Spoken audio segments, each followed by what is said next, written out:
သို့တော့ဆန်းလော့ယူလာပေးသည့်အရာကအသေးအစမ်းဖြစ်ခါတိလိုစိတ်ကိုမလွန်ဆန်နိုင်ကြတော့ကြီးချမ်းမိသားစုကဘယ်သူကမှဒီလိုအရာကိုမမြင်ဘူးကြကြီးသူတို့ဤအငယ်ဆုံးမြင့်မလေးရှောင်းနှင်ကရှမ်းအန်းနှင့်ရှမ်းနင်တို့သည်စားစရာဤအရာသားကိုချီးကျူးတန်ကြားခဲ့ရသည်ဆန်းလော့ထွက်သွားသည်နှင့်တပြိုင်နက်သူမကအဖွားဖြစ်သူထံတထုံးနောက်မြည်ကြည့်ပါရစေဟုတောင်းဆိုတော်သည်သူတို့သည်စားလိုက်သည်နှင့်မရက်နိုင်ကြတော့ချေဂျယ်ဒီလိုအထိအတွေ့နှင့်ညာစိမ်းရောင်ကကျေးလက်မှကလေးများတွေ့ဘူးသည့်အရာနှင့်မတူချေစိတ်လှုပ်ရှားမှုကြောင့်မျက်လုံးများအယောင်တောက်နေသည့်ရှောင်းနှင်မှဇွန်းတစ်ချောင်းဖြင့်အတုံးလေးကိုခတ်လိုက်ပြီးအဖွားဖြစ်သူကိုစိတ်အားတက်ကြွစွာဖြင့်အရင်ပေးလိုက်၏အရန်ရသာရှိတယ်ဖွားစားကြည့်မှဖြစ်မယ်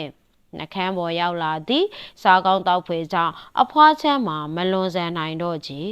သူမကမြည်ကြည့်လိုက်ပြီးချုံများများအရသာကိုခံစားလိုက်ရတော့အံ့ဩသွားတော့သည်တကယ်ပဲအထီးအတွေ့လေးကစိတ်ရွှင်လန်းစေတာပဲနောက်ဆုံးတော့ရှောင်းနေလေးအတွက်အရသာမြည်ကြည့်မည်ဟူသည်မူလအထိပ္ပယ်ကမိသားစုတစ်ခုလုံးအတွက်ဖြစ်သွားတော့သည်အားလုံးကအသည့်အဆန်အစားအသောက်လေးကိုမြည်ဆန်းကြည့်ဖို့စိတ်အားထက်သန်သွားကြတော့သည်အဖွားချမ်းကရှမ်းနှင်ခေါ်သည့်နတ်သမီးတို့ဘူးထည့်ထားသည့်ပကံလုံးကိုမိသားစုတစ်ခုလုံးမြည်ကြည့်နိုင်ရန်ဧကဲထဲသို့ယူလာပြီးမှတ်ချက်ပေးလိုက်တော့သည်မနေ့ညကငါတို့ကတကြားညိုလေး2တုံးလောက်သွားပေးခဲ့တာပါကြည့်ရတာဆန်းရှိကနတ်သမီးတို့ဘူးလို့ဖို့တကြားညိုတစ်ဝက်ကိုသုံးပြီးငါတို့ကိုလာပေးတာဖြစ်မယ်စဉ်းစားကြည့်လိုက်တော့သူတို့မှာစားစရာနည်းနည်းလေးပဲရှိတာတော့ဝေမျှဖို့အရန်ကိုစိတ်ကောင်းရှိကြတာများရောစားဖို့အတွက်တကြားနည်းနည်းခြံထားလိုက်သေးတာပဲအဖွားကြီးမှကျဉ်နဲ့သွားသည့်ခံစားချက်ဖြင့်ရင်ထဲနှွေးသွားပြီးသူတို့ဤစဉ်းစားတွေးတောတတ်မှုကိုချီးကျူးနေမိတော့သည်မနေ့ညကသူမပေးလိုက်သည့်ဆံကအလကားဖြစ်မသွားသဖြင့်ဝမ်းသာမိတော့သည်ချမ်းယူထန်းနှင့်ချင်ဖန်းညံတို့လည်းတယောက်တုံးစီမြည်ကြည့်လိုက်ကြပြီးဒါကိုအထူးအစားအသောက်ဟုအတိမှတ်ပြုကြတော့လေထပ်စားဖို့ရတော့စိတ်ကိုထိတ်ချုပ်ထားလိုက်ပြီးကြံနာကိုလူကြီးနှင့်ခလေးများအတွက်ခြံထားပေးလိုက်တော့သည်သမီးလေးကစားရင်ပျော့ရွှင်နေသည်ကိုကြည်ရင်ကတောင်ပေါ်သို့ဆံပုတ်ပေးလိုက်ရသည့်ချစ်ဖန်းညံဤစောစောကပူပန်စိတ်မှပျောက်ကွယ်သွားတော့သည်သူမကချီးကျူးလိုက်၏စန်းရှိကတကယ်ပဲအရေးချင်းရှိတာပဲတောင်ပေါ်ကဘာကိုသုံးထားတာလဲမသိဘူးနော်ဒီလောက်ဆွဲဆောင်မှုရှိအောင်ဘယ်လိုလုပ်ထားတာလဲမသိဘူးအဖွားချမ်းကသူမကိုတစ်ချက်လှမ်းကြည့်လိုက်ကသတိပေးလိုက်လေသည်လက်မှုလုပ်ငန်းဆိုတာငါတို့ဆက်ဆွရမယ့်ကိစ္စမဟုတ်ဘူးတစ်ဖက်သားကိုမစော်ကားမိအောင်မမေးတာအကောင်းဆုံးပဲချစ်ဖန်းညံမှလန့်သွားပြီးမြန်မြန်ရှင်းပြတော့သည်အမေရဲ့ကျမကဘာအဓိပ္ပာယ်မှမပါပါဘူးအဖွားချမ်းကပြုံးလိုက်ပြီးငါသိပါတယ်ဒီအတိုင်းအသိပေးတာအဲ့ကလေးမကနောက်ပိုင်းသူတို့စားဝင်နေရေးအတွက်ဒါကိုပဲအားထားရလောက်တယ်သူကငါတို့ကိုယုံလို့သူလှုပ်ထားတဲ့ဟာကိုလာပို့ပေးတာလေဒီတော့ဒီအကြောင်းအများကြီးမပြောပြအောင်သတိထားရမယ်ထို့နောက်သူမကမြေကလေးများကိုအကြံပေးလိုက်လေသည်ကလေးတို့2ယောက်စလုံးရောပဲနော်မင်းတို့မာကြီးရှမ်းကဒါကိုမင်းတို့အတွက်လှုပ်ပေးတဲ့အကြောင်းအပြင်မှာမပြောကြနဲ့နားလည်လားချင်ဖန်းညံနှင့်ကလေး2ယောက်ကခေါင်းငိတ်သဘောတူလိုက်လေသည်ထိုအချိန်တွင်ရှမ်းအန်းနှင့်ရှမ်းနင်ကဘာမှမပြောဘဲဆန်းလော့နှင့်အိမ်ပြန်လာကြတော့သည်ခဏလောက်လမ်းလျှောက်လိုက်ကြပြီးရှမ်းနင်ကမနေနိုင်တော့ပဲမေးတော့သည်မကြီးညီမလေးတို့တွေအခုချိန်ကစပြီးတကယ်ပဲကိုဟာကိုစားတော့နိုင်တော့မှာလားယင်ရှမ်းနေသည်သူမ၏ရောင်းမဖြစ်သူကတောင်ပေါ်မှာအရွက်များကိုစားစရာဖြစ်အောင်လုပ်လိုက်ပြီးစားစရာက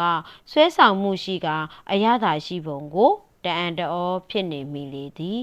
သို့တော်လည်းသူမကစိတ်ထဲတွင်တော့မရေမရာခံစားနေရစေပင်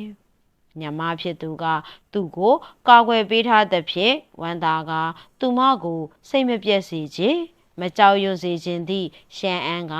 ဆန်းလော့ဘာမှမပြောရသေးခင်ညမဖြစ်သူကိုအာမခံပေးလေတော့သည်ဘာစိတ်ပူစရာရှိရမှာလဲငါတို့တွေအရင်ကလည်းနေတိုင်းတောဟင်းရွက်တွေစားပြီးအသက်ရှင်ခဲ့တာပဲအခုမကြီးကနှစ်သမီးတူဘူးလုံနိုင်တယ်ငါတို့မှာဆံမရှိရင်တော့ငါတို့တွေနှစ်သမီးတူဘူးနေတိုင်းစားလို့ရတယ်လေအရန်စားကောင်းတာပဲဒါကတောဟင်းရွက်ပြုတ်ထက်တော့အများကြီးပိုကောင်းသေးတယ်နောက်ပြီးမကြီးကပြောတယ်လေငါတို့တွေဒါကိုရောင်းပြီးငွေရှာနိုင်တယ်တဲ့ငွေရရင်ငါတို့ဆံဝယ်လို့ရပြီပေါ့ဆန်းလော့မှာအကိုတယောက်ကညမဖြစ်သူကိုကာကွယ်ပေးနေသည့်ရှေးခေတ်ဘာရှင်းကိုပြုံးကနားထောင်လိုက်ရင်ချက်ချင်းထောက်ခံပေးလိုက်တော့သည်ရှမ်းပြောတာမှန်တယ်နှစ်သမီးတို့ဘူးကပစ္စည်းကောင်းတစ်ခုပဲဒါပေမဲ့ငါတို့တွေဒါကိုပဲအဓိကအစားအစာလို့တော့အားကိုးလို့မရဘူးဒါပေမဲ့ဒါကိုရောင်းပြီးစံဝယ်ရင်တော့တေချာပေါက်ဖြစ်နိုင်တယ်ရောင်မဖြစ်သူနှင့်အကိုဖြစ်သူတို့စကားကိုကြားလိုက်ရတော့ရှမ်းနေဤအမှုအရာမှာစိတ်အေးသွားကအနာဂတ်သည်ရုတ်တရက်တောက်ပလာတဲ့ရောင်သူတို့ဤရှေ့လာမည့်နေ့ရက်များကိုမျှော်လင့်နေမိတော့သည်သူတို့သုံးယောက်သည်အပြန်လန်းတွင်စကားပြောရင်းရေမောရင်လမ်းတစ်လျှောက်ကဂျူးပင်ရိုင်းနှင့်မြေပစ်ပြင်များကိုနှုတ်လာခဲ့ကြကသူတို့ဤညနေစာအတွက်ညနေကြလင်လဲ9000ကျောင်းသားတွင်ရှိသည့်မြေပစ်ပြင်များကိုထနှုတ်လိုက်မည်ဟုစဉ်းစားလာကြလေသည်အိမ်ပြန်ရောက်လာသည်နှင့်ရှမ်းနေဤဆိုရင်စိတ်ကပျောက်ကွယ်သွားတော့သည်သူမကပစ္စည်းများကိုချထားလိုက်ပြီးလျှော်ချစ်နေသည့်ဆန်းလော့ကိုကူညီပေးလေသည်သို့တော်လဲရှမ်းအန်းကတော့တောင်ပေါ်ကိုသာဇက်တိုက်လှမ်းကြည့်နေ၏နှစ်ခါသုံးခါလောက်ပတ်ဝန်းကျင်ကိုကြည့်လိုက်ပြီးနောက်သူကဆန်းလော့ကိုအကြံပြုလိုက်၏မကြီးကျွန်တော်နှစ်သမီးအပင်အရွက်တွေကိုသွားပြီးထခုလာခဲ့ရမလားကျွန်တော်တို့ဒီနေ့ညနည်းနည်းထက်လုပ်လို့ရတယ်လေ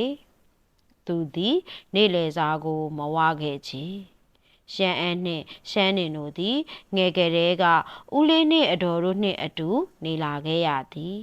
ထိုအချိန်ကသူတို့အကိုကြီးရှမ်းနေသည်ဆယ်ကျော်သက်တယောက်သာဖြစ်သေးတော်လဲသူညီလေးနှင့်ညီမလေးကိုငှက်ပစ်ငါးဖမ်းပစုံလုံးနှိုက်ပေးခြင်းဖြင့်သူတို့အတွက်အပိုတစ်နှက်ကိုဂရုစိုက်ပေးခဲ့သည်သို့သောတရေစာတို့မုတ်တို့ဆိုသည်ကတော့ခလေးနှစ်ယောက်အတွက်တခါမှမကြုံဘူးသည့်အရာပဲသူတို့အတွက်တော့နှစ်သမီးတို့ဘူးကထိတ်တန်းအစ်စ်စားတောက်ဖွယ်ဖြစ်ပြီးကလေးများအတွက်ပထမဆုံးအကြိမ်စားဘူးယုံနှင့်မဝနိုင်သည့်မုတ်တစ်မျိုးဖြစ်တော်သည်သူတို့သည်တပကံလေးကို3ယောက်မျှစားရလေရာအဘယ်မှာထမစားခြင်းပဲနေပါမည်နီ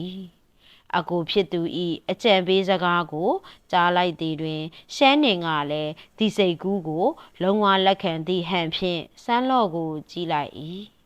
ဆန်းလော့ကပြုံးကပြန်ဖြေလိုက်တော့သည်ဒီအနီးနားတွေမှာပဲရှာနော်တောင်တွင်းပိုင်းထိမသွားကြနဲ့ကျန်အန်းကတက်ကြွစွာခေါင်းငိမ့်ပြလိုက်ပြီးအတွင်းနဲ့အထိသွားဖို့မလိုပါဘူးဒီနားမှာဒီလိုအပင်တွေအများကြီးရှိတယ်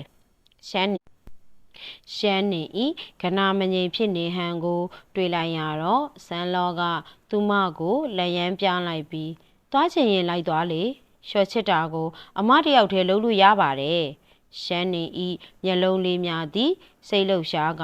တလက်လက်တောက်ပသွားပြီးဒါဆိုရင်လည်းညီမလေးလိုက်သွားပြီးမြေပစ်ပင်တွေရှာခဲ့မယ်နော်ခလေးနှစ်ယောက်မှပျော်ပျော်ရွှင်ရွှင်ပြေးထွက်သွားတော့သည်ရှမ်းအန်းကလမ်းတစ်လျှောက်တွင်ညီမဖြစ်သူကိုတိတ်တိတ်လေးအမှားစကားချွေတော့သည်အခိုင်းတွေကိုမချိုးနဲ့နော်မကြီးပြောသလိုအရွက်တွေကိုပဲခူးငါတို့ခူးနေတာကိုသတင်းထွက်မသွားအောင်တူတူတိတ်တိတ်နေဖို့လိုတယ်ငါတို့တွေဒါကိုဈေးထဲသွားရောက်တာရွာသားတွေတီးသွားရင်သူတို့တွေတန်တရားဖြစ်သွားလိမ့်မယ်ရှမ်းနေကအတက်တရောခေါင်းငိမ့်လိုက်ပြီးသိပါပြီအကိုလေးရဲ့